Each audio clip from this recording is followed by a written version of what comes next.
লাট সাহেব ঘরে এসছে। জানোয়ার, এদিকে শোন। হ্যাঁ বাবা, বলো কি হয়েছে? এত রাত পর্যন্ত কোথায় ছিলিস তুই? না বাবা, মানে একটু বন্ধুদের সাথে ঘুরতে গেছিলাম। ওই কর, সে যার তোর কোনো তো কাজ নেই, বন্ধুদের সাথে ঘোর আর ফোন ঘাট। এত রাত পর্যন্ত বন্ধুদের সাথে কোথায় ঘুরতে গেছিলিস তুই? না মানে বাবা, আজকে আমি এমনি একটু ঘুরছিলাম।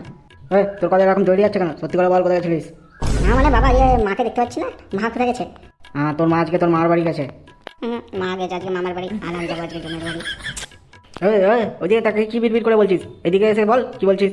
না মানে বাবা, আমি বলছিলাম তুমি এখন আমার জন্য বসে আছো, চলো না বাবা গিয়ে শুয়ে পড়ি আমরা। দাঁড়া, সব দিন তো তোকে তোর মা বাঁচিয়ে নেয়, আজকে একটু তোর সাথে আমি কথা বলি। না মানে বাবা, অনেক রাত হয়ে গেছে, চলো না, চলে চলে কালকে কথা বলবো। আগে দাঁড়া। তোর মুখ থেকে আমার বাজে গন্ধ বেরোচ্ছে কেন? সত্যি করে বল, কোথায় গেছিলিস? আর আগে মদ খেয়ে ঘরে ঢুকেছিস, তাই না তুই? না বাবা, কি বলো না তুমি, আমি মদটা কোনোদিন ছুঁইনি, আর আজকে তো ছুঁয়েই দেখিনি। তাহলে তোর মুখ থেকে এরকম বাজে গন্ধ বেরোচ্ছে কেন? সত্যি কথা বল। না মানে বাবা, সব বন্ধুরা খাচ্ছিল আর আমি পাশে দাঁড়িয়েছিলাম, কিন্তু আমি খাইনি বাবা, সব বন্ধুরা খাচ্ছিল, আমি তো পাশে দাঁড়িয়ে দাঁড়িয়ে ফ্রুটি খাচ্ছিলাম। তুমি কি খাচ্ছিলে সেটা তোমার মুখ দেখে বোঝা যাচ্ছে। হারামজাদা জানোয়ার ছেলে, মাঝরাতে মদ খেয়ে ঘরে ফেরাচ্ছে। না বাবা, বিশ্বাস করো, আমি ওসব কিছু খাই না। একদম মিথ্যে কথা বলবি না। আমি এখন সব বুঝতে পারছি, আমার টাকাগুলো নিয়ে তুমি কোথাও রাও। এইখানে ওড়ানো হচ্ছিল না। তোর মা আসুক, তোর মাকে সব বলছি। না বাবা, তুমি এসব কথা আমাকে কিছু বলবে না।